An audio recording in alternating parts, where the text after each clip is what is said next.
আল্লাহ বলেন কিছু মানুষের চেহারাটা থাকবে হাস্যোজ্জ্বল, প্রফুল্ল, চিন্তা মুক্ত, তার আল্লাহ তাআলার দিদার লাভ করবে।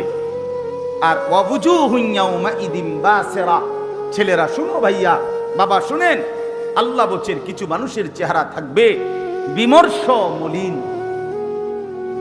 মলিন চেহারা, পেরেশানগ্রস্ত চেহারা। কি নিয়ে পেরেশান? তাযুন্নু আন ইউফআলা বিহা ফাকিরা। এই শেষ আয়াত আল্লাহ বলে নাফরমান, পাপী, আল্লাহর অবাধ্য, জীবনভর যে নাফরমানি করেছে, হাসরের ময়দানে তার চেহারাটা থাকবে বিমর্ষ, মলিন। কেন? আল্লাহ বলেন সে বুঝে ফেলবে, সে জানে আজকে হাসরের ময়দানে আল্লাহর আযাব, আল্লাহর শাস্তি তার কোমরটা ভাঙা ফেলবে। আন ইউফআলা বিহা ফাকিরা, কোমর ভাঙা ফেলবে। খোদার কসম এটা করা।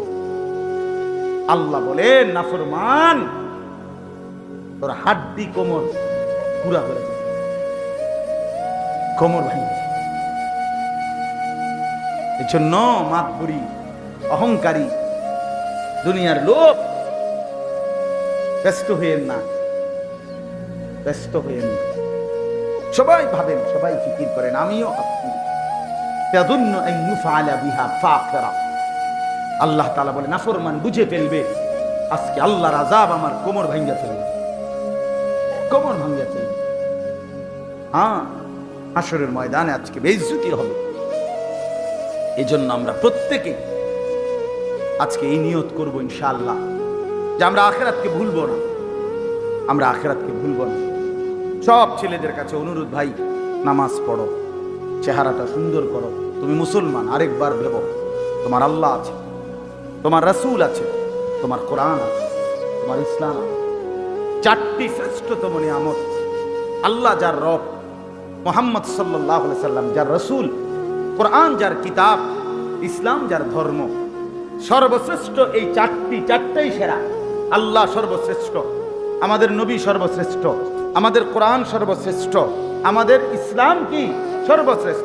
চারটি সর্বশ্রেষ্ঠ নিয়ামত যার কাছে আছে, সে নষ্ট হবে কেন? বাদ হবে কেন? সে চরিত্রহীন হবে কেন? সে জাহান্নামী হবে কেন? সে বরবাদ হবে কেন?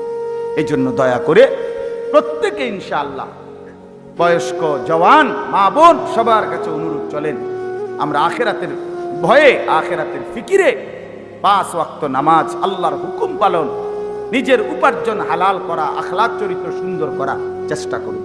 আল্লাহ তাআলা আমাদেরকে তৌফিক দান করেন।